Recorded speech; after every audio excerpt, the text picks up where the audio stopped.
All right, so our program begins, friends. Tonight we conclude our four-part series on the 60-year history of Little River United Church of Christ. Tonight we explore that period of ministry that runs from 2001 to present, and we consider the ways in which God has been present with us and among us. We're honored to have several panelists who will be speaking a little bit later on. Brian and Almut Payne, Kenyon and Betsy Erickson, Gail Perry, Dan Jimenez, Sue Leathers, Carrie Douglas, and, if time and circumstance allows, Amy Clayton. Amy wanted me to let you know that, unfortunately, her parents were in a car accident over the weekend here, and she asks for your prayers. Hank and I spoke with her this afternoon. They didn't get the worst of it. It's down in Georgia, but she asks for your prayers and prayers for their whole family. But she is still going to try and be here, and if she is able to be here, we'll welcome her. Now, our story this evening begins in 2001, on a Tuesday. Okay. Yeah, you get funny pictures when you wave too much. But our story begins on a Tuesday. In many respects, it started as a normal day here in Northern Virginia, in the Metro DC area. Folks got up, they were going to work. Labor Day had just passed, maybe a little bit more than a week prior. Suddenly, everything changed. First, a plane hit one of the Twin Towers in New York. Another plane hit a tower in New York. And a third plane hits the Pentagon. This day, now known simply as 9/11, marks a line in the sand in our nation's life, and I would argue in our congregational life. Many of us knew folks who died that day, had friends who had family members who died that day.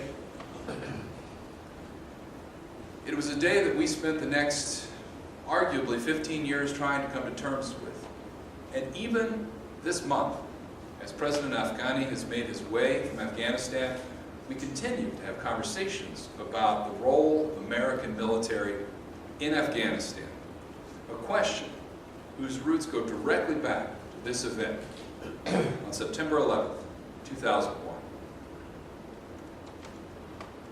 One of the folks who responded that day was Phil McKee. Phil was a member of Little River, and he was a firefighter. And he went into the fray that day to help out. He and his eventual husband will never forget that day. They eventually had their relationship celebrated in 2006 here in our sanctuary. But Phil's death in 2013 can be traced directly back to the events of this day. Again, many of us knew folks who died that day. Most of us know folks who live with the consequences of that day, even now. This event led the United States into the war in Afghanistan, what would become America's longest war. And many of us in Little River and in Fairfax County held posts either within the government or as contractors working with the government that demanded that we be engaged in this war in one way or another. Now, as a congregation, as we have been wont to do throughout our whole history, we did not simply pretend these events weren't happening. We did not come out into these woods to simply ignore the world, but rather to come, to be refreshed, to equip one another for ways of dealing with what's going on around us. A worship service was held that week. It was a healing time. Conversations began throughout our church. And we began a relationship with the Nazu Anna Education Center for Afghan Refugees in Peshawar, Pakistan. Mrs. Nazim Jabarkil-Majid, came to speak to Little River's Board of Missions, discussing her determination to help with education, health, and other needs of Afghan refugees, folks who had become refugees since the Soviet Union invaded in 1979, through the period of disruption, since that time, the period of Taliban. We developed this partnership because, as we often have, we didn't set out to contend with such events.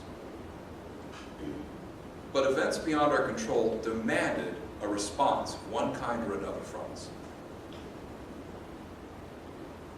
Over the next decade plus, we would have a series of adult education seminars talking about the war in Afghanistan, the war in Iraq. Our clergy would speak out about these issues, as would our laity. We would argue with one another, sometimes forcefully so, about what the proper path forward for peace and justice should be. But these events, in my mind, mark the real beginning of the 21st century in the United States. This event, 9/11, marks a line in the sand in our ministry, after which things would never quite be the same. Now, in the days before 9/11, we had been working along for some time on an open and affirming process, a conversation that was unfolding. And so, in August of 2001, we were really working on a lead-up to a vote about whether or not to become open and affirming to the gay, lesbian, bisexual, and transgender communities. And that was a conversation that continued, even after 9/11. On October the 28th, 2001, we as a congregation voted to declare ourselves open and affirming to the LGBT communities. A reminder that while we need to respond to the events going on around us, the needs of ministry here in this place continue. God's call for us continues as we respond to the events around us, but as we continue to do the good work, sometimes the hard work to which God calls us. Our ministry continued for the next 10 to 15 years as children's musicals happened, as music happened in the life of our congregation, led by some of the folks who have worked here in the past 10 or 15 years, some of whom are here this evening. Our children's ministries continued. Our worship life continued. And yes, our commitments to both charity and to justice work continued as well. Charity in the form of lending a helping hand to those that need it. Justice work in the form of advocating for those who needed our help with, among other things, policy changes. It was in the midst of this time, at our denomination's 50th anniversary in 2007, at our General Synod, when a member of one of our sister churches in Chicago, Senator Barack Obama, came and spoke to our wider denomination in Hartford, Connecticut, at the 50th General Synod, celebrating 50 years of life as a congregation. His appearance at this event would eventually cause an investigation as he was preparing to run for president into whether or not his appearance had in fact been a violation of a whole host of tax codes. But this man, who spoke to our General Synod in 2007, would go on to become, in these years, the first African American elected president of these United States. An event that, regardless of your particular political persuasion, was a moment of great history and import that happened here in our area. During this time, Fairfax County continued to grow. From 1950 to 2000, the population of Fairfax County grew 10 times over, from about 100,000 to about 1 million. In 2010, we approached 1.1 million residents here in Fairfax County. Now, just for some context, Many of you know I went to high school near Indianapolis in Indiana. Some of you may also know that I have family in Jacksonville, Florida. And both Indianapolis and Jacksonville are city and county governments. So the number of people in Indianapolis and in Marion County is the same. The number of people in Jacksonville and in Duval County is the same. Today, if Fairfax County declared itself a city, overnight, this would become the 10th largest city in America, ahead of both Indianapolis and Jacksonville. We've come a long way from those early days in the life of our church when this was the far edge of the metro, opposed to farms and what trees remained. But there was great tumult on the horizon. We celebrated our 50th anniversary in these years. And I confess to you that we've had a hard time locating digital copies of photographs from that event. There's video on YouTube if you want to see video of the anniversary event. And I encourage you to look at that. But there was tumult on the horizon.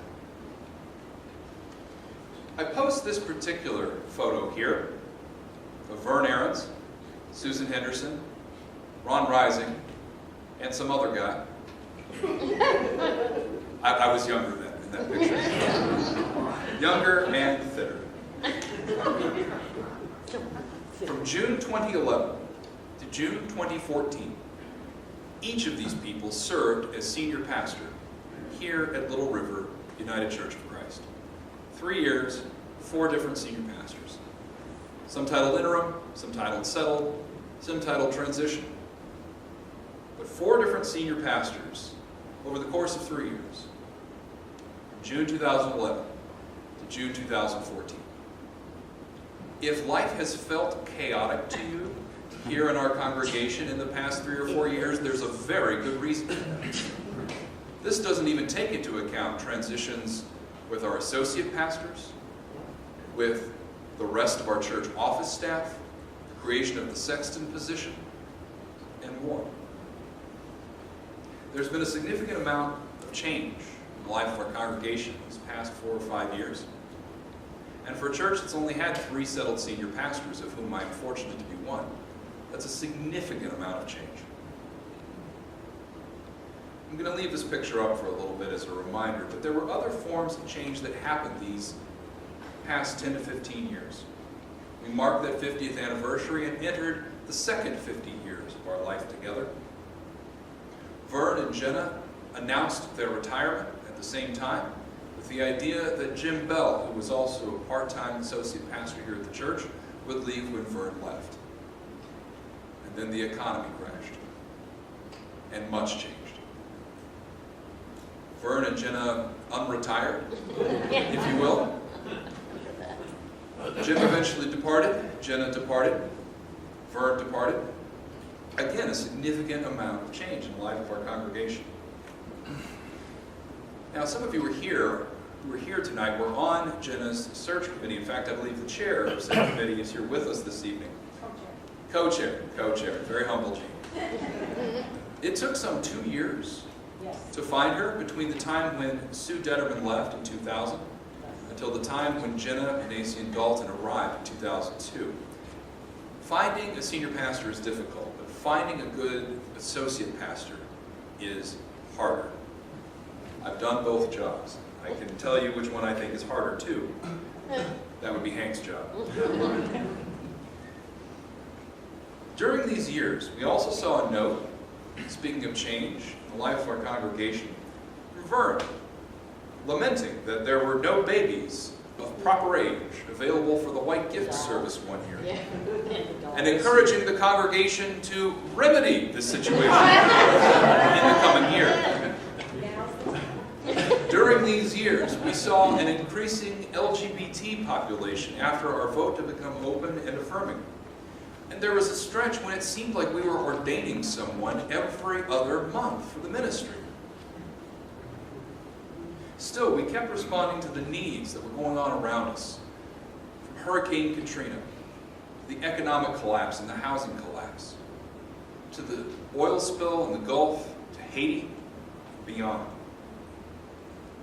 It was in these years that we also, from a construction standpoint, finished what we now call the Jubilee Room, to be used for, among other things, a welcome center to help folks work on their English and for youth ministry in particular.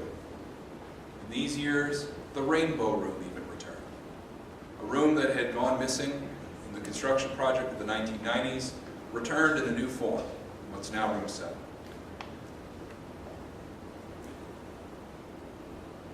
Where are we today?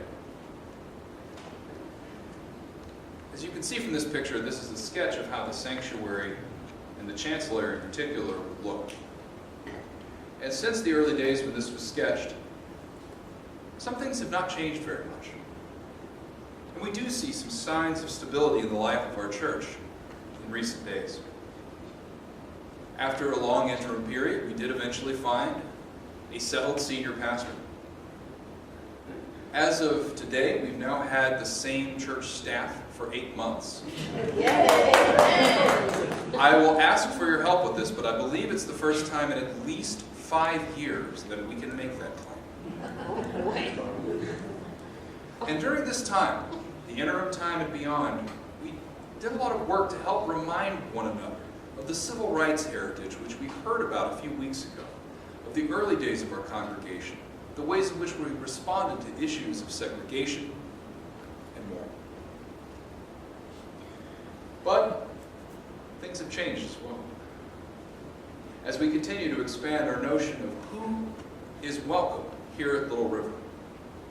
These are the years when we formally declared ourselves open and affirming. We voted to affirm marriage equality for all Virginians, in spite of a great feeling of hopelessness that we would get there anytime soon. We signed on to an amicus brief in 2014, encouraging the Commonwealth of Virginia to approve marriage equality. Sure enough, we got there in 2014. Now we'll see in a month what the Supreme Court does. But while there has been much that has stayed the same, there's also been a lot of change in the life of our church in these 10 or 15 years. And I'm honored to welcome forward several panelists at this time to share their reflections about this time. So just come on forward as I call you and have a seat up here. Brian and Alma Payne, Kenyon and Betsy Erickson, Gail Perry, Dan Jimenez, Sue Leathers, Carrie Douglas. If you're here, please come on forward. Once you get settled, we'll walk you through how this is going to go.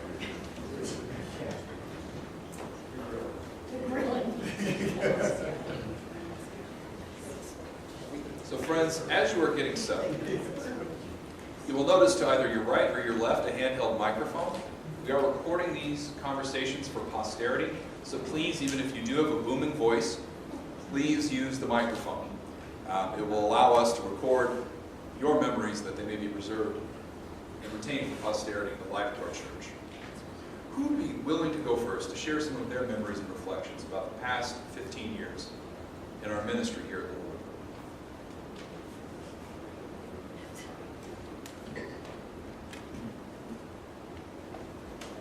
12 or so years ago, I was a member of the music committee, and we had had a choir director for, I believe, 13 years, Folly Nelson, who retired in 2000, and in the next 6 years, we had 3 different choir directors. The first one was Tom Colahan, who is now music director of the Washington Master Chorale, a highly to be recommended group to hear. The second one was Chad Steffi, which brings me to a happy memory I have of that time. He and Craig and I think Dave Shepard and Ed McKee, who was a member at that time, did a record, a CD for the 50th anniversary. And it was a professionally done job, not just hanging a mic up, but really well done. And any of you who are new, we still have them available. We'd love to share them with you. The third choir director at that time was the cause of my most difficult time that I've ever had in this church.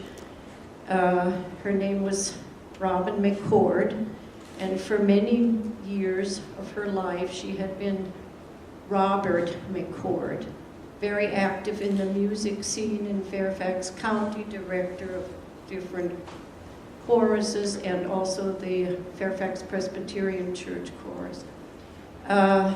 For a number of reasons, it was not a good match for us, and we had to ask her to leave. Which brings me to a sort of something that relates to O&A. She was a transgender person, clearly. She had been Robert and was now Robin.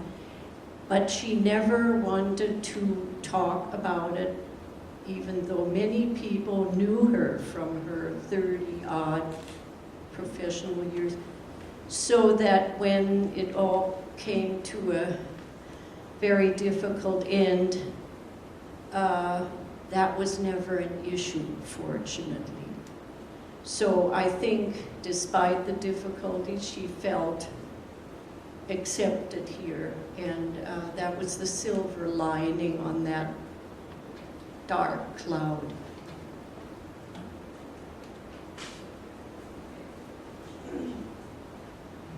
We don't want to pay.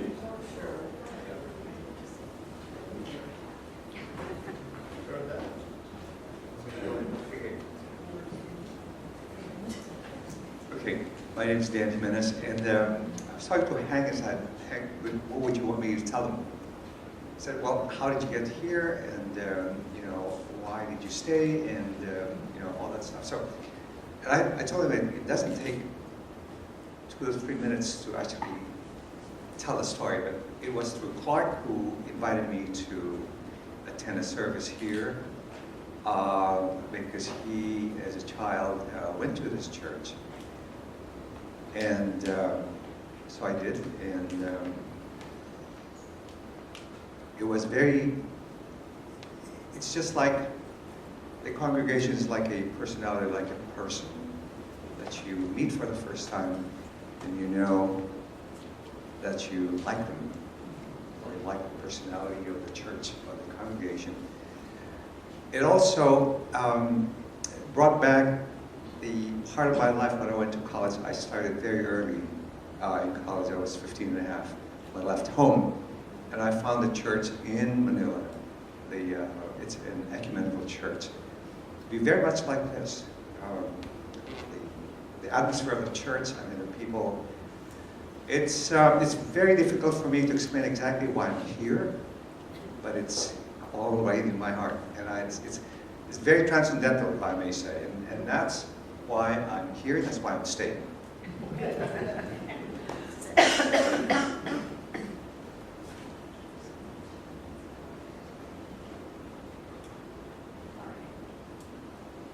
Well, I came here, I can't even remember how, I think it must have been in 2002. I was going to the Episcopal Church, and that was when there was all the to-do about the bishop in Massachusetts. And I was beginning to think, who cares? And there was a lot of to-do in the various churches. Now, not that Good Shepherd had a problem, but there was a lot of comments being made, which I didn't find particularly yummy. So my dad was coming here, and I said, well, I'll just go to church with you. I'll never forget. He said, not gonna like it. He said, no bells and whistles. And I said, I'll bear up under the strain. So over I came one Sunday, and here was my first thing. Vern preached that Sunday on why we shouldn't be going into Iraq to war. And I'm sitting there going, did he say what I think he said? Out in front of everybody? Isn't he afraid they'll take their pledges away? I mean, that's the first thing I thought of, because to me it was, at least in Episcopal Church, a big bit, you don't mess around with the people that are paying your salary. So I thought, boy, he's got a lot of guts. So I came back, and my next experience was I had my first in my entire, at that time, I guess I was almost 60, protest. They were going to go out to the guess, the government center and protest this marriage equality thing, and I thought, I'll do that. And so I went and I figured, well, there'd be a few people. There were a bazillion people there, and there were a lot of people from here. The clergy was there from here. And it was an amazing thing. They were signing people up to vote. It was just an amazing day from all kinds of churches and rabbis and priests and everything else. So, and that was an experience I got from, everybody was going. And the last one was, it really wasn't as much, but it was congregational. My aunt moved in after my dad died. My aunt moved with me about 5-6 years ago. And she was from Pennsylvania, my dad's half-sister, and she was going to come to church with me. And she said, well, I don't mind too much, gay and lesbian thing, that didn't bother her. They lived in Vegas, she didn't care about that. Women ministers, nah, I don't think so. So who preaches the first day she comes? Annie. I mean, she was getting feet. And I said, how'd you like the sermon? I mean, she's a riot. She goes, oh, I liked it. I said, by the way, she's gay too. So Franny's like, okay. So she started coming, and she had never belonged to a church, nor did she ever pledge or anything, because her husband said they wanted money. So that was the way that was. So I never said a thing. She went to her first retreat when we had a retreat down in Richmond. In her life, she said, I'm not going. I said, yes, you are. She had a ball, drawing and coloring and acting like a fool like the rest of us. She was at that time almost 87, and she got sick.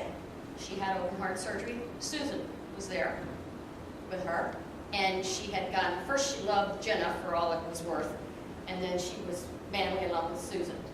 And she became, we found out, had terminal cancer. And she had about, as it turned out, 8 weeks. Well, if we didn't have the time of our lives for those 8 weeks, we had a ball. It was party time at my house. Everybody was in and out. I didn't even lock the doors. And about 2 weeks before she died, she turned around and said to me, I think I'd like to join the church. I hung onto the chair and said, say what? And I said, well, so I said something to Vernon. And Susan said, oh yeah, we can make that happen. So that Sunday night, about 15 people came. I remember Tawny was there and some people. And she was all dolled up. She felt great the whole time she was sick. And we had a wonderful service. Everybody was blessed, and she joined the church for the first time in her life at almost 88 years old. And she pledged, by God, she pledged. I had no idea if it was 5 cents, but she pledged.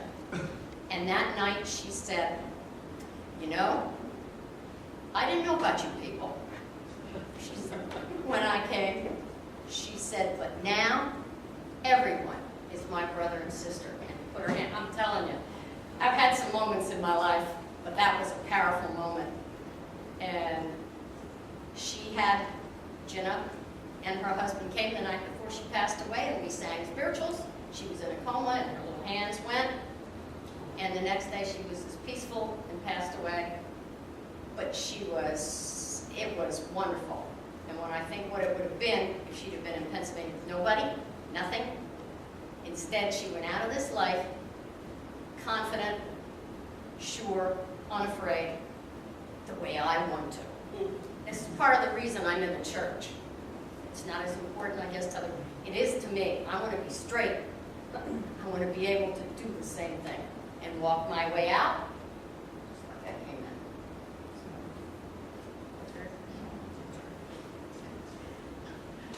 in. I just saw a fox walk up the driveway like it wanted to come to church. It was very, very casually walking. Well, this church means a lot to me for many reasons. But the one I wanted to talk about now is what it meant to our children, specifically two of our 3 children who were very active in the youth group. And of course, their being active and enjoying it was very gratifying for Bruce and me. But it started with when Jenna came, and with the passion that she had for youth and the gifts that she brought to the church, and her vision for the program called Why Jelly. There were many things the youth group did, but Why Jelly was a fundraising focus during the year and then an important summer activity. And it spanned the years from 2002 to 2008, starting with the Memphis civil rights experience. And I think it was just our church that went the first year, and then the second year, the Why Jelly vision expanded, and we brought in 2 other churches to join us, Christ Congregational Church from Silver Spring and Heritage UCC from Baltimore. And so on pretty much all the Why Jelly trips until maybe the very last one, youth from those 3 churches participated. So in 2003, they went to Memphis again, and then I think there was a trip that summer to North Dakota. There are maybe a couple holes in my memory, but I've interviewed my children and a couple other people to try to brush up on my facts. Then in 2004, there was a big trip, a very big trip to Geneva, Switzerland, and Thésée, France. And that was just life-changing for the youth that went on that. And then the program was divided into phase 1 and phase 2 because more youth were interested. Phase 1 was for the younger teens and phase 2 for the older teens. And the idea was that you would be required to go on a phase 1 trip so that you more or less earned your right to do a phase 2 trip. So phase 1, in 2005, phase 1 was Harvest of Hope to the Virginia Eastern Shore, and the youth gleaned potatoes in the fields. And phase 2 that summer was a Habitat for Humanity trip to Americus, Georgia. In 2005, also, the Little River received the Nkosi Johnson Award from the United Church of Christ for our work with youth leadership, specifically pertaining to the Why Jelly program. And then in 2006, phase 1 went to the National Youth Event in Memphis, where the youth met a lot of UCC youth from other churches, and then the next summer, when they went to General Synod, they became reacquainted with some of those same people. Also in 2006, the phase 2 trip was to Biloxi, Mississippi. And I don't know much about that. I think Joe Christensen went on that trip with Jenna, and they volunteered at a church and did some repair work for the church that had suffered from flooding. But the 2007 trip to General Synod in Hartford was a very important trip for the youth on that who participated. Of course, they heard Obama speak, and one of our youth, Megan Dieselhorst, wrote a prayer which she presented to everyone at General Synod. And then one specific fond memory that my daughter Hillary remembered was that they learned a song that was dedicated to Nkosi Johnson called Nkosi's Song by Robert Anderson. And the chorus of the song is, "Do all you can with what you have, in the time you have, in the place you are."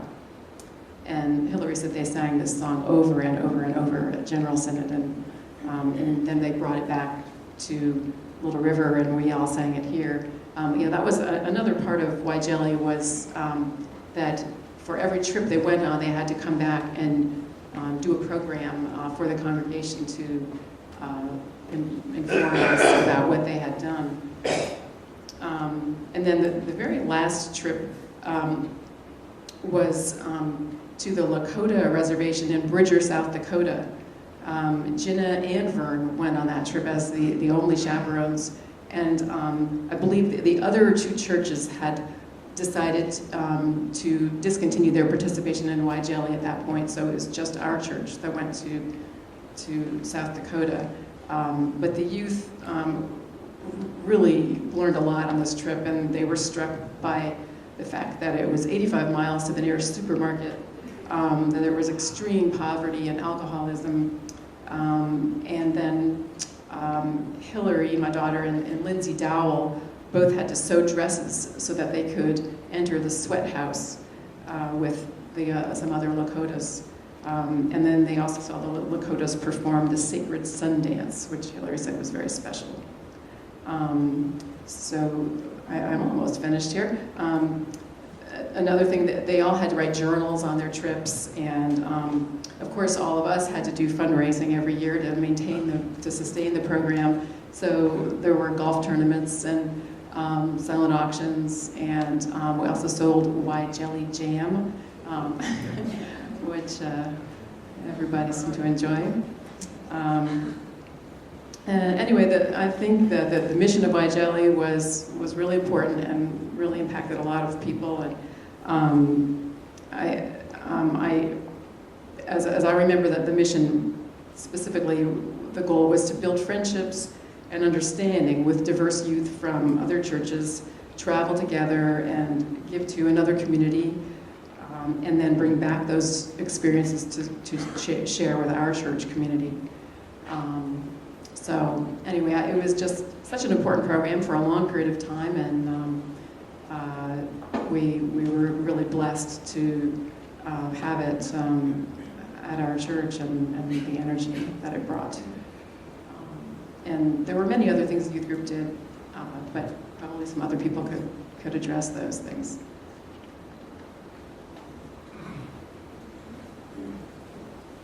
Hi, my name is Gail Perry, and I am the child of civil rights parents in Cleveland, Ohio. Prior to 1955, when two branches came together to become the United Church of Christ, my parents took me to a Methodist church. But because of the involvement in the civil rights movement, in 1955, when we became the United Church of Christ, my parents joined Mount Zion Congregational Church in Cleveland. At 12, I was a member of the church. I remember going to Pilgrim Hills in Ohio and writing in journals and screaming at the snake that was hanging over the latrine. It's been the UCC has always been my home. I've been in several different churches. I've been a member of People's Church. I've been a member of Plymouth. I've been a member of Bethel. And when things were changing dramatically at Bethel, I went church shopping. And I visited Hope, and I visited Little River, and I believe I visited one other church. And what attracted me to Little River were all the children.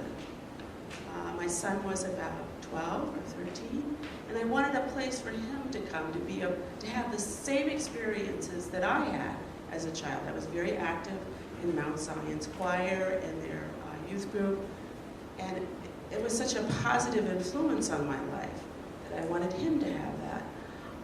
Another reason why I decided this was the right church, because this sanctuary reminds me a great deal of Mount Zion Sanctuary. It's filled with light, and that I find very uplifting, having the light. When you come down Little River and turn into this little road here, it's almost magical, because all of a sudden you leave behind the busy hustle bustle and the traffic, and you come into this serene, quiet place, which kind of sets you up for services here. And it feels safe back here. Even though we may not get all the crowds, it feels very safe back here.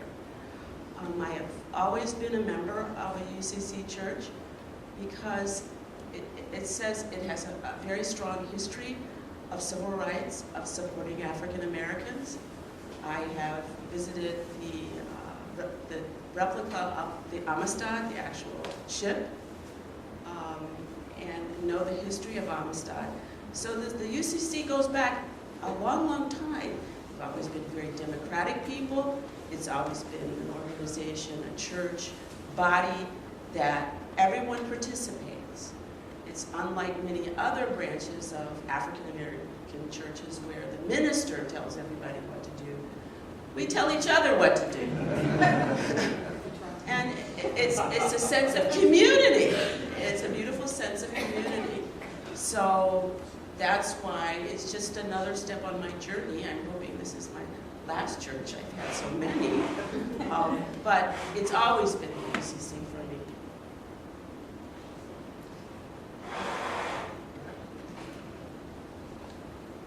I'm going to talk about the gift that this church has given me, and actually all of the congregational church that I grew up in gave to me, and that is all centered around music.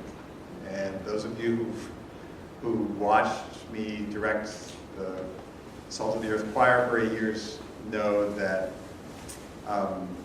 very few things gave me more joy being in church than leading that tiny group of kids in anything musical. But it started with Jan McKee, and I thank her very much.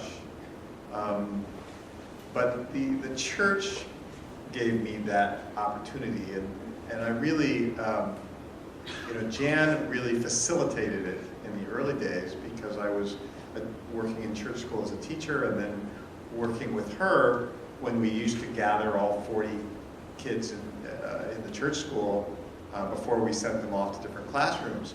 We would gather them up and sing 3 or 4 songs.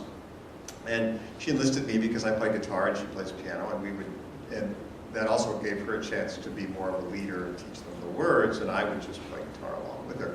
And the perspective here is that I learned how to play guitar in church, and yet there was this huge gap where I really didn't play very much. And suddenly with kids in the early 90s, it opened that window, that room again, I suppose, in my life where I could play my guitar and watch the delight in children's faces when they learned something new. And so for me, the gift the church gave me also was a gift that kids and just the opportunity of marching them around the sanctuary and with instruments and trying to sing louder than your instrument was just the greatest joy I could ask for so long.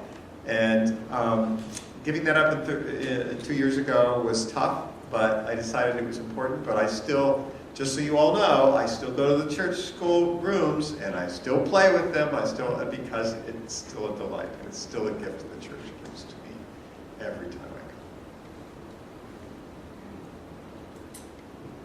come. Hi, I'm Betsy Erickson. I think most of you probably know that. I was thinking this week after Hank asked us to participate in this about what drew us to this church in the first place, and then after we were looking at these notes, I like Carrie, noticed that a lot of the youth group stuff wasn't really on there.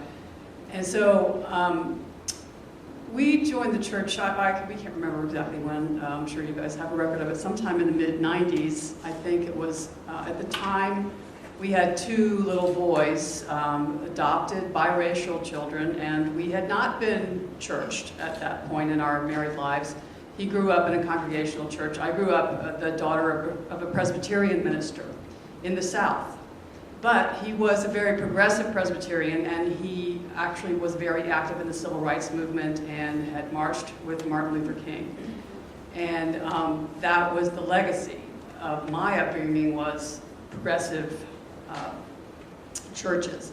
And so we decided that now that we had 2 little kids, it was time to start that part of their education so that at the very least they would have something to rebel against later on. And I remember very clearly, our neighbors were Catherine and Bill Hartzler, our next door neighbor, or right across the street neighbors. We lived in Annandale at the time, and so they encouraged us to come to Little River, and we did, and we liked it, and we looked at some other churches, but we ended up coming here in part because even though Sunday morning is the most segregated hour in America, there were some black faces here, and that was nice for us because of our kids, and we just felt very welcome. So I remember Sue Detterman baptized both of our sons on the same Sunday. Alec must have been 4 or 5, and Theo was probably 18 months, and he was just running around like crazy, and I felt so, oh my God, you got to try to control them. And Sue put me at ease by saying, the fact that they're just wandering around means that they're very comfortable here, and that's good. We want them to feel comfortable here, and that just put me so at ease, and I really appreciated that. And I also remember so many of Vern's sermons that really spoke to me when I would come to church on Sunday. And I began to think of it as a place where I could cry. And my kids would always look at me like, you're not going to cry again, are you? But it's a place where I felt safe. And I remember on the first Sunday after 9/11, I had been being very strong all week. And when I got here, I sat down there and I just started to weep. But Vern, one of his sermons I particularly remember early on that really motivated me to get involved. He was talking about how important it is for members of the congregation to be on committees and to do the work of the church and so on and so forth. And he said, has anybody in the church really gotten on your nerves lately? If not, why not? And that really spoke to me, and I think that he's, the point is that you working together or living in community with people, they're going to irritate you now and then. Living in the same house with people, they're going to irritate you now and then. But it's all part of being human and doing God's work. So. In addition to the things that Carrie mentioned about the youth group, of our 3 kids, our oldest son, Alec, who's now 23, was really the only one who was very interested in the youth group. And as it happens, he's gay, and so that turned out to be a wonderful thing, especially the year that Annie and Linda were the PF leaders, and he was in the group. He got a tremendous amount out of it. In fact, I was just texting with him earlier because I was trying to remember how many of those trips he went on, and he reminded me about a couple that I had forgotten. And he got a lot out of it, and also our whole lives when we started teaching that it's like go to church and get to learn about sex. It was very exciting.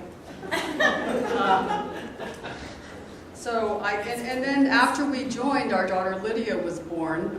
She was the biological half-sister of Theo, and we were able to adopt her as well, and she was just, welcomed into the life of the church. And even though she's usually playing soccer on Sunday mornings and not coming to church with us,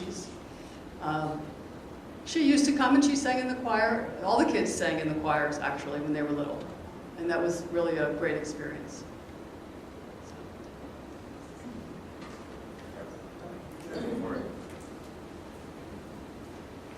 Brian Payne, Alwood and I started coming here in 1989. We came as a result of an invitation received at a New Year's Eve party the very night before. And Hub Hart said, but don't come tomorrow, the choir's not singing and we'll all be hungover. But the service wasn't until 11, so we came. And we heard Vern preach, and we went home and said, we're going to join this church. It just happened like that. Oh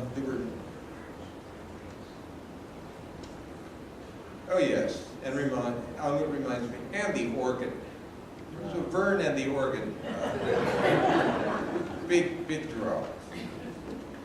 I may have been more attracted to one and Alwood the other, but we'll figure that one out.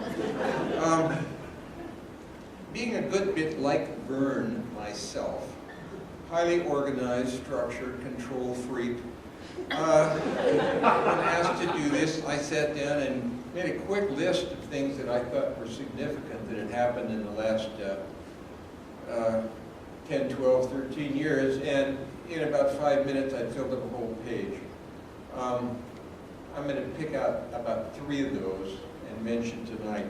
But one thing I think structure just a little bit is the tagline that we had adopted in 2008, welcoming diversity, independent thought, and faithful action. Diversity is really big.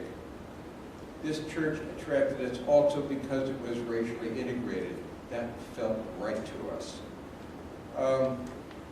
Then the open and affirming efforts. I was moderator and was pleased to appoint the committee that did the study on open and affirming, and I appointed this young lady next to me as well as myself and several others. Steve Wheelock is here, who was on that committee.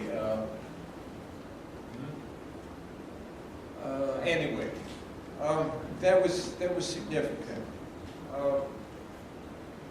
And I think perhaps where we are on open and affirming today, we have grown into it. And I think this is Vern's greatest legacy from his 23 years here. Beck's was civil rights. Vern's, I think, was open and affirming.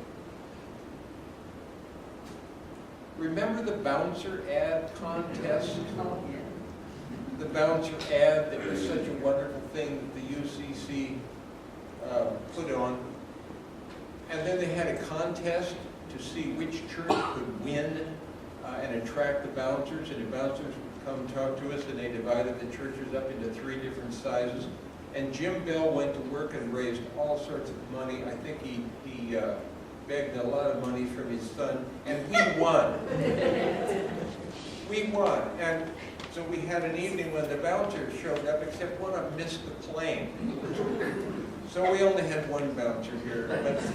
But that felt pretty good to have gotten so involved in God is still speaking and that. And I think we're still living into our commitment to open and affirming, and it's getting stronger and it will continue, obviously. Independent thought, especially in the area of adult education. I think we've been very strong there.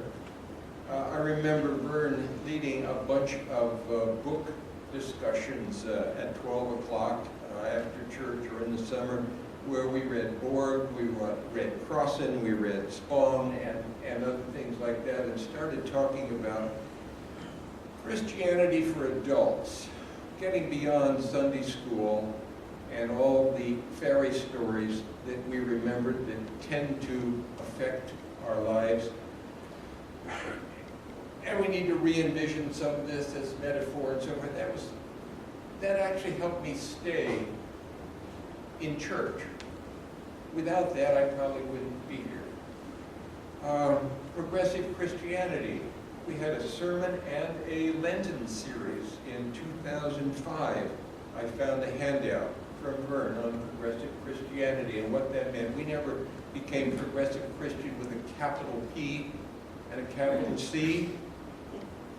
PC, is there something there? Anyway, but we're there. A couple of years ago, I led a adult ed session that Hank found the curriculum for, called Painting the Stars, which deals with the relationship between science and evolution and religion, Christianity, and God on the other hand. This was really progressive. It blew my mind, and I'm still groping with what I learned from that and what I have to forget that I knew before. Adult ed and independent thought are very strong here. Now I'd like to combine those two into something that I've been very involved in almost ever since we came back from overseas in 1996, and that is Footsteps. I know many of you have heard about Footsteps, many of you have participated, and there may be some here among those who have thought of Footsteps as an elite group of rich old travelers. Okay, in the past, since 2002, in this time period we're in now, we've had 8 Footsteps trips. There have been 209 participants. among those 78 separate individuals, many here in this room. The total cost of these has been $650,000. I added up the price of all the trips and the number of people that went. Well, that's about equal to the pledges we had in 2014. So it's obviously not that much money, is it? It took us 12 years to spend that much money, and I can assure you that many of the people on the Footsteps group are also people that have contributed very heavily to the pledge campaign every year.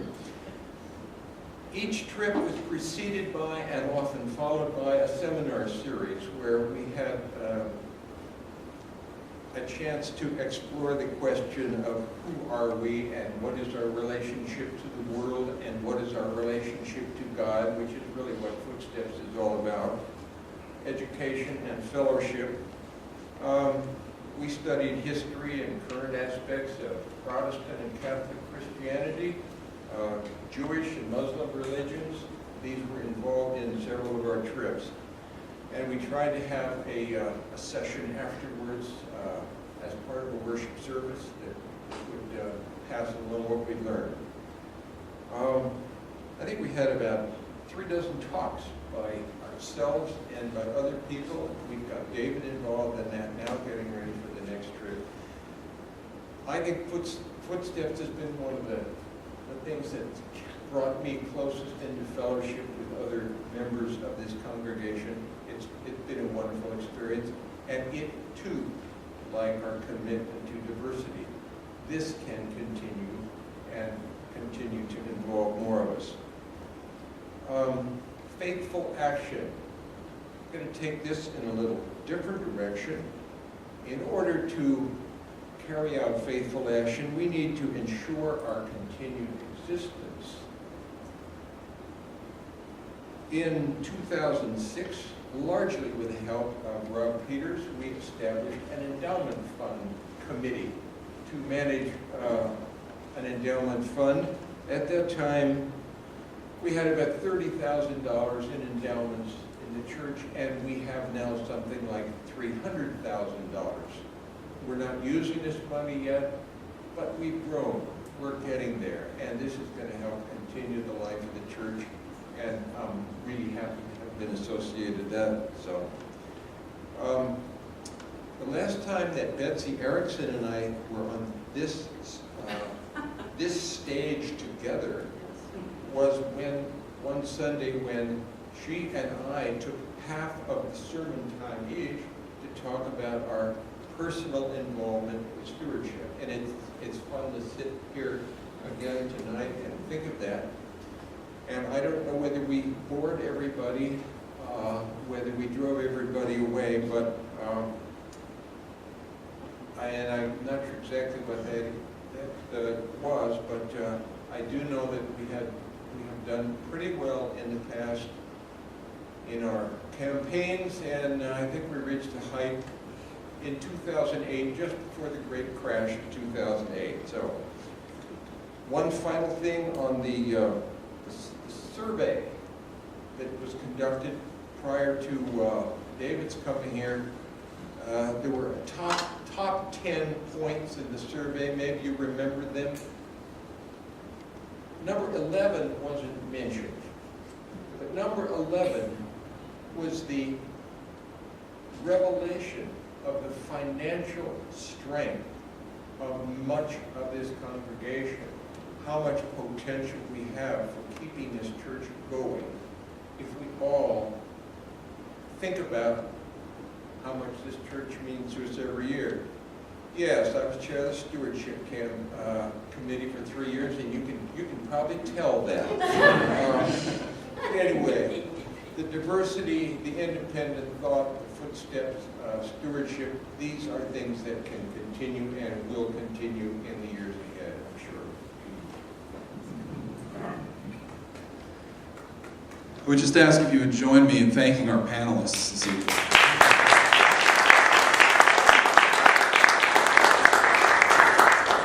At this time, I would also invite any questions or comments from the audience for our panelists. If you would, please raise your hand. Again, we are recording this. We want to make sure we get your comment or question. We'll get a microphone to you.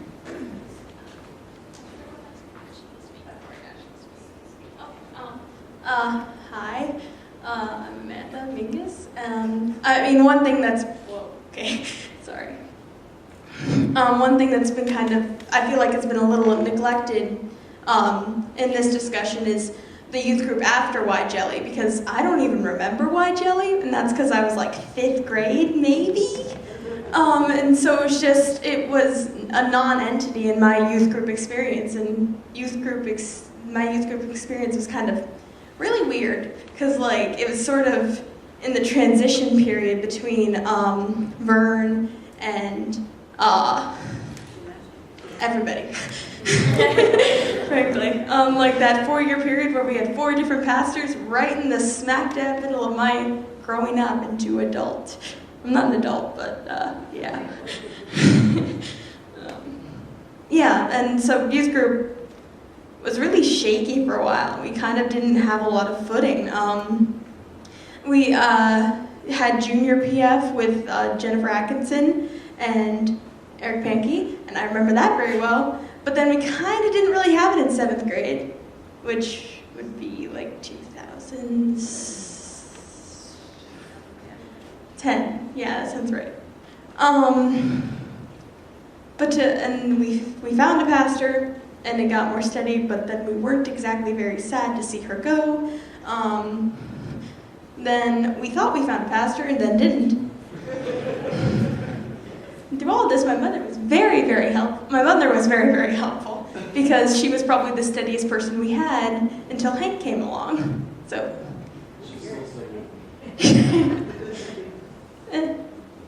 Yeah.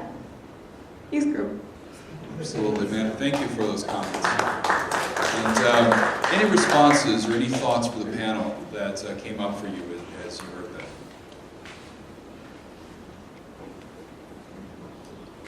I was just thinking how difficult that really was for the kids. So if you use the mic. How hard it was for the kids at that time, because I remember even just seeing, there was a lot of upheaval. I mean, it was hard for us and our adults who've been around, and for the kids, I thought they did really, really amazingly well. And Mom, you did a tremendous amount for it. I do want to add one thing, which, it was hard. We had contributed to all the fundraisers, we had bought our Why Jelly, we had done all these things, and right at the point where my oldest daughter was old enough, it was gone, all of it. And we couldn't find adult volunteers. We couldn't find a lot. And I never felt more shaky in my life about this church when, out of the honest to gosh goodness of her heart, C.C. Thompson stepped up to help me with the youth group. We had 4 kids. 4. By the end of the year, we had 20. At its most, and 12 very steady. But it was a huge act of God and a huge act of faith.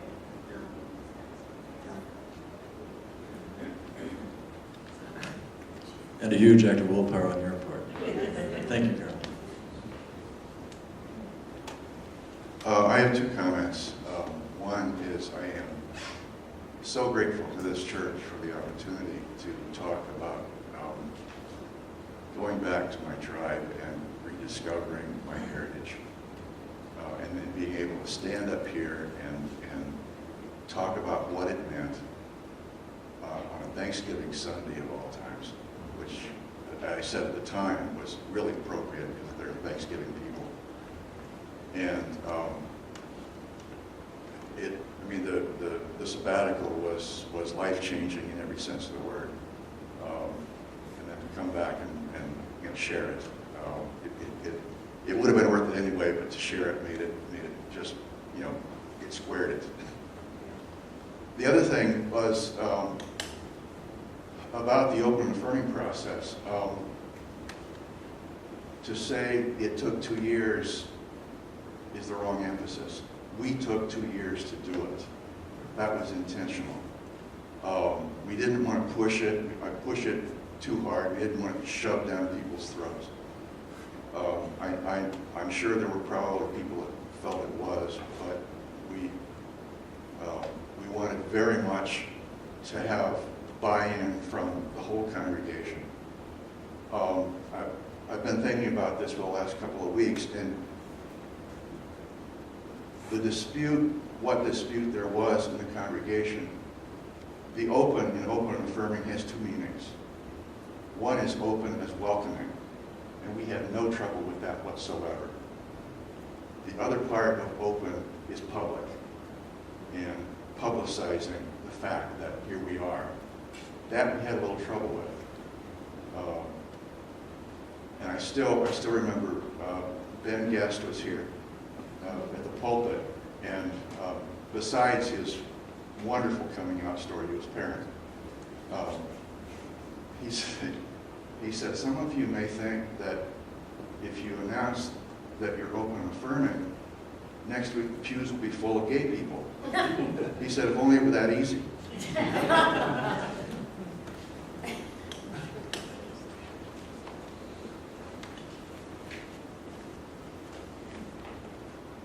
Well, we're talking about open and affirming. I just have to say that most of you probably know that our daughter came out during the time of that vote, came out to the whole congregation, and I can't tell you how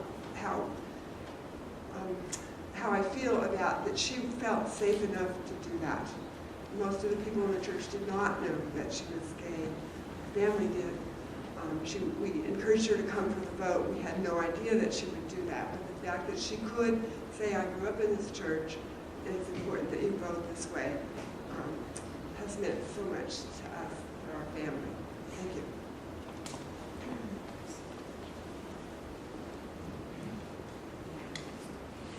I remember Meg Brigham saying from the back, though, when Robin did come out, you know, Robin, we love you. Okay, anybody from this side of the room? Dave. Just have the mic. These were the years when the second settled senior pastor we ever had, Vern Ahrens, retired. How would you describe the evolution of his style? I asked this question about Beck as well a few weeks ago. But Vern was here 23 years, I believe, when all was said and done, from 1988 to 2011. For those of you that got to see him for more than 1 or 2 years particularly, what was your sense of how he evolved and changed over time in his role as senior pastor?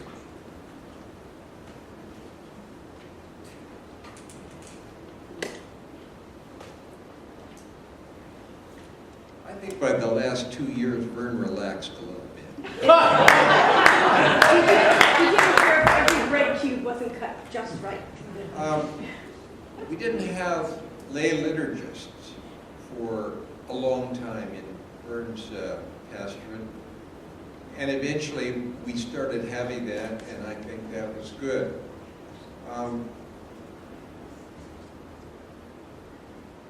Vern wrote a column in Currents every time, and occasionally the associate pastor or one of them would do that too. When I was moderator, I tried to write a moderator column, and I could tell he wasn't real happy with that, but I wrote it anyway. He did relax some. I thought his wonderful sermons, and his first sermon was what attracted me to the church, got better over the 23 years. And the last 2 years were absolutely exceptional when he got more personal. He got his personal views, the fact that he was adopted, and some of the things that meant to him. It was really wonderful to see him let his hair down a little bit. It's too bad we didn't get him to start doing that earlier. One other comment though, I don't recall a single sermon of Vern's that didn't have some humor in it. And that was nice, and that was pretty continuous through the whole time. But it did take him a while to relax. I'll make one comment about Vern, which fits in with Footsteps, where you really, really get to know people and become good friends in a way that's really not possible in coffee hour and committee meetings. And when we came back from our first or second Footsteps trip, I said to Brian, don't take this the wrong way, but I think I love Vern. And he said, that's okay, I love him too.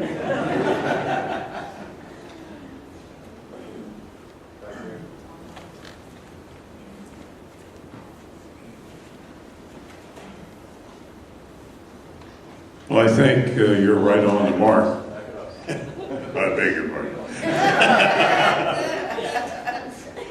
I think you're right on the mark about easing up a little bit. I remember when we started the liturgist thing, and I've been an elder in the last church, and I was used to getting up in front of a group and writing the prayers and so forth.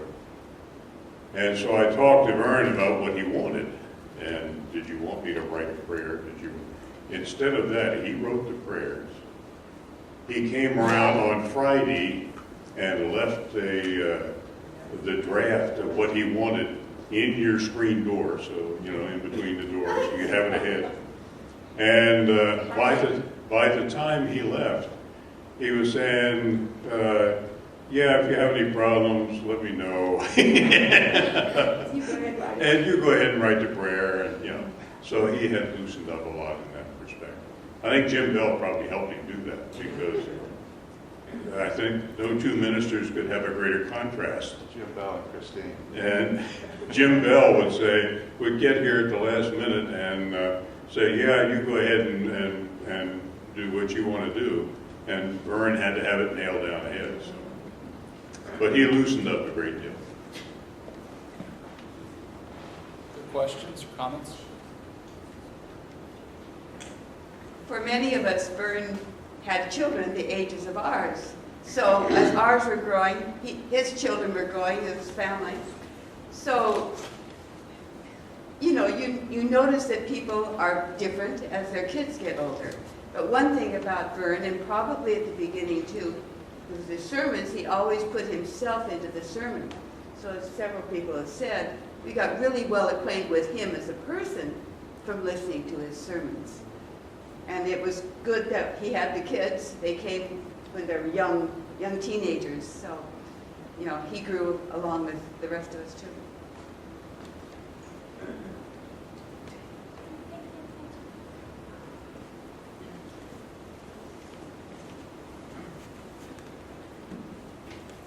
Well, I don't know if it was Vern who evolved or whether he just came to entrust us to follow along with him, but I think progressive Christianity became more and more evident as his ministry continued. And one of those Lenten series on Marcus Moore, I brought one of my friends who'd been brought up a Catholic and didn't consider herself a Christian.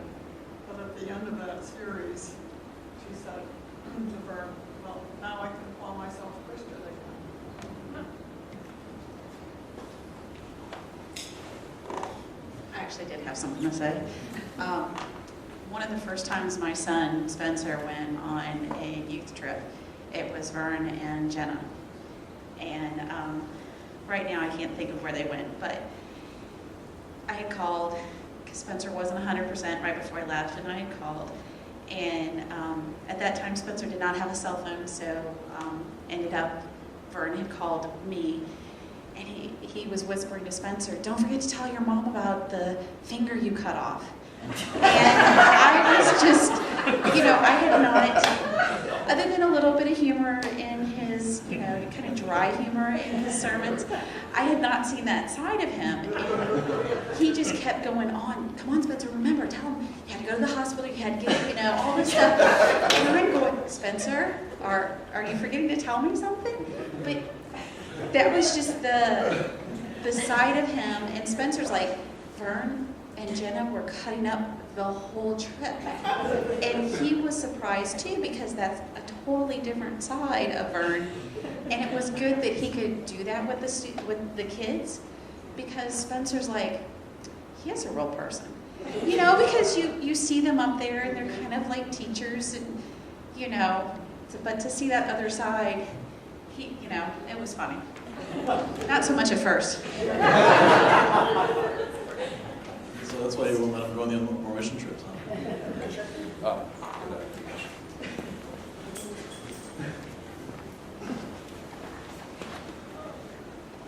Hi. I think many of you know that we lost our first grandchild a number of years ago. And during that time, we received, and our son Michael received great support from all parts of this church. And one of the things the young people did was, after Tommy was diagnosed with Angelman's syndrome, they organized and helped support the annual Angelman's Walk.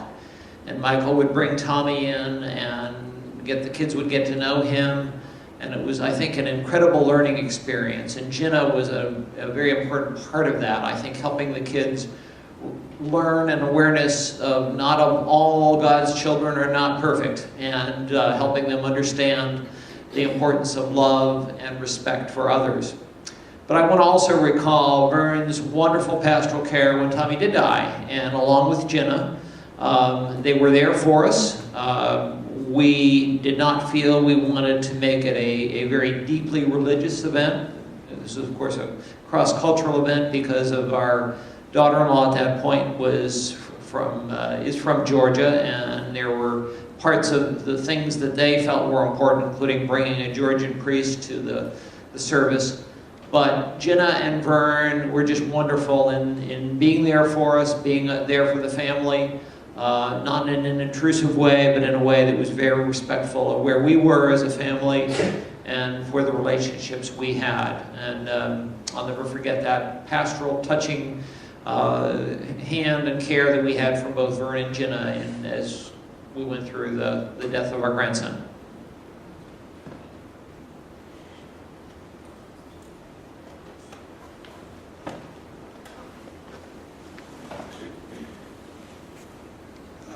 Tom, thank you for sharing that. It can be hard to talk about these things. We've had some difficult losses in the congregation the past 10 or 15 years. Some of the founding members of the church, Rebecca and Elizabeth, died in the past 10 or 15 years, as well as Charlie Schaefer passed away during this time.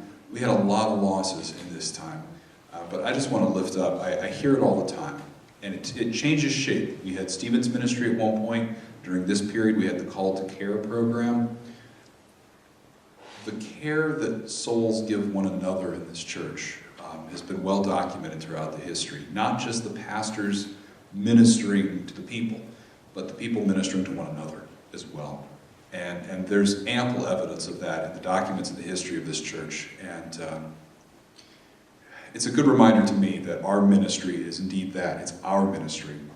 There has been chaos in the pastoral staff these past 5-6 years, from Jenna and Amanda, to Amanda, to Susan and Amanda, to Amanda leaving, to Susan and Caitlin, and then just Susan. And that's not even getting into the senior pastoral transitions. But the people of this church, many of you in the room this evening, are part of why this place thrives. You're a big part of why it thrives. It's not just the way that God moves through us as clergy, folks like me and Hank, but through all of us. To me, it's a reaffirmation of the priesthood of all believers, what they talked about in the Reformation, that God moves through all of us together. Having said that, I would like to invite Hank to rise. Folks, I'll play over here. This week, I was doing the presentation, and so I did a lot of the work that Hank had been doing the previous 3 weeks. And I want to tell you, I suddenly realized what Hank's been doing the past 3 weeks. It has taken an extraordinary amount of work and effort on your part to organize this series, to recruit panelists, to put together histories, slideshows, and more. And I just wanted to express my gratitude to you, Hank, on this series, and thank you for putting this together. Would you join with me?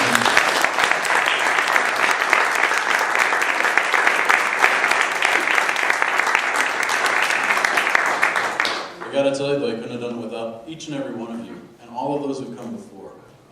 The newsletter articles. If you haven't ever tried to delve into the history here, I welcome it to you. I encourage you to tap the archives. There's so much there to just bounce off your memory saying, yeah, we did that, and here's another story beyond that. Ken, Steve, you two and your predecessors as the archivists, you have kept this going for all of these 60 years. And I want to remind you that there's a vacancy in that job. Not as a hint that you might fill it, but you might know somebody who can, or you might also, as we approach this digital age. What we did find in these last 15 years is that digital transition hasn't been kind to us. We've lost history just because that's how things are transferring. So how do we reclaim that? How do we retell this story so that 40 years from now, when we approach 100th, or 60 years from now, we approach 120, that they don't lose what we know now about our founding, about the ministries that we've come to in the middle, about what's going on next. So David, thank you, because it has been fun. But we have so much more and so much more fun to do. I have one question for all of you. We're right about at our time, and I don't want to take too much. Where do we go from here? We did 60 years of history in 4 weeks, and we've barely seen the tip of that iceberg bubbling out of the ocean here. There was a video this week, if you saw it, you might have seen it on the internet, of watching an iceberg calve. This thing was the size of 4 football fields. Roll itself over, and it got stuck in my mind as we talked about the church history. How can we make this project calve? So that we can see everything that's under the surface, 3-dimensionally roll over in front of us. How can we capture those stories? Now, in a couple of weeks here, we're going to look at the next period of our time together as David leads the After Church series on the 3 great questions. But where do you think we can take this history project as we come up to the second celebration of 60, our 61st anniversary? What more can we do, and how can we do it? Amanda?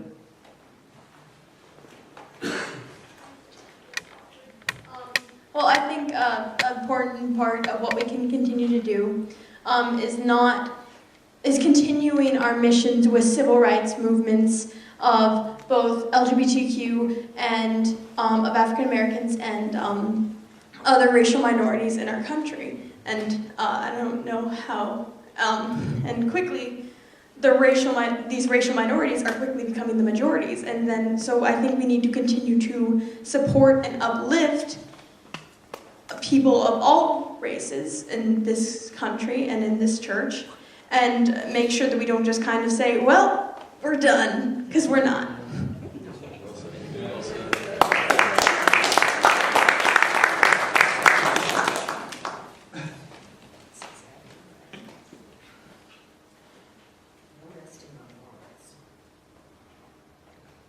Panelists you can talk to.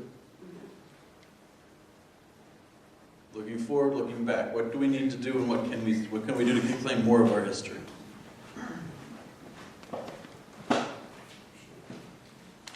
I think one of the things I've learned through this experience of the sharing, and I only made 3 out of the 4 discussions, but I want to see the other one, is that we need to find the way to continue to tell our stories.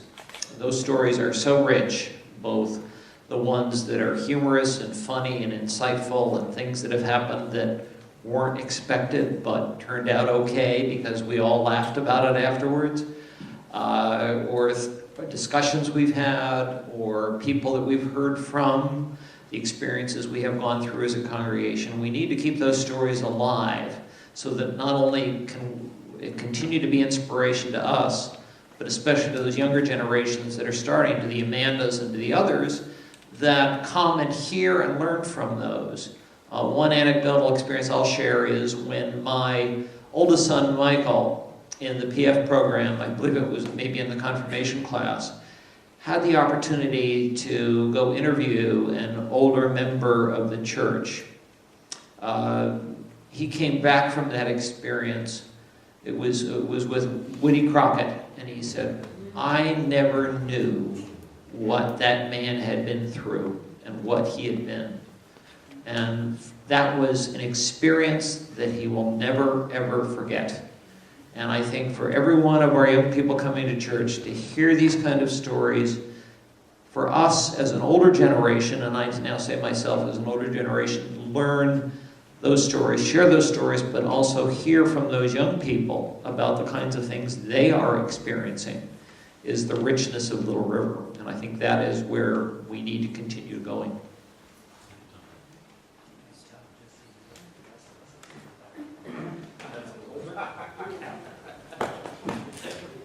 You keep me humble.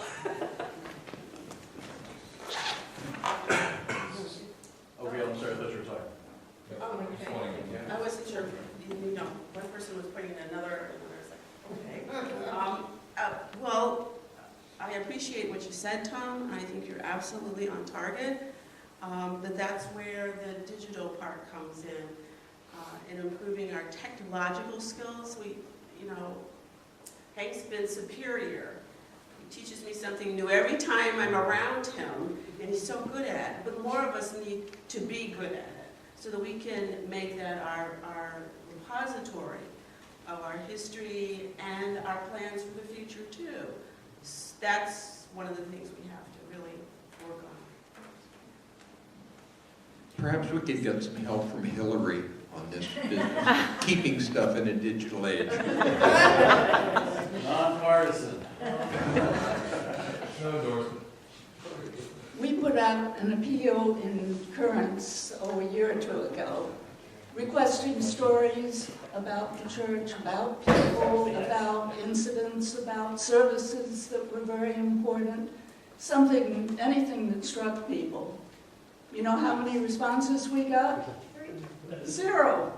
So I've started writing myself and put a number of things on paper, and I hope others will contribute to this. Surely there are people that have been very important to you here, or something's happened, or a funny story even, something that happened. But I think it'd be great if we could collect those in the archives. So think about it.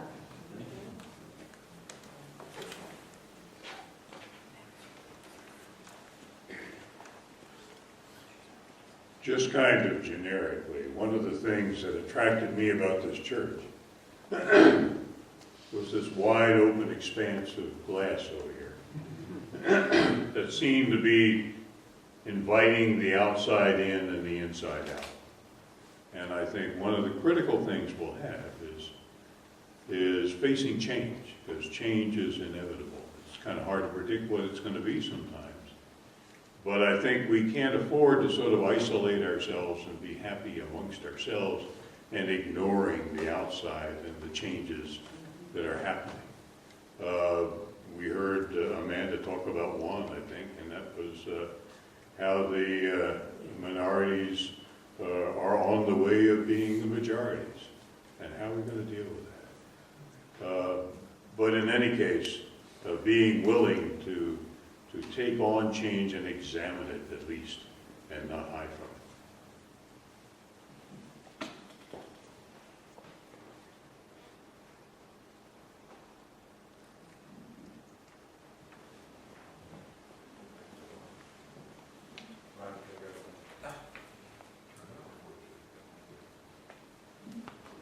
Friends, thank you for your faithfulness in attending and for being here this evening. This is a beginning, not an ending. I plan to be here for the 100th anniversary party. I may be retired by that point, but I plan to be here for the party whenever that comes. And I expect that some of you will have heard what Ken said this evening and written some memories down, that you will be digitizing some of these things. So please do, as we continue that legacy of God's love for all, and how that continues, that love may stay the same, but our understanding may continue to grow. I would just invite you to join with me in a moment of prayer. Gracious and loving God, thank you for being here among us over these 60 years, ministering to the people who have come to this place, and helping those of us who have come here to minister to the world.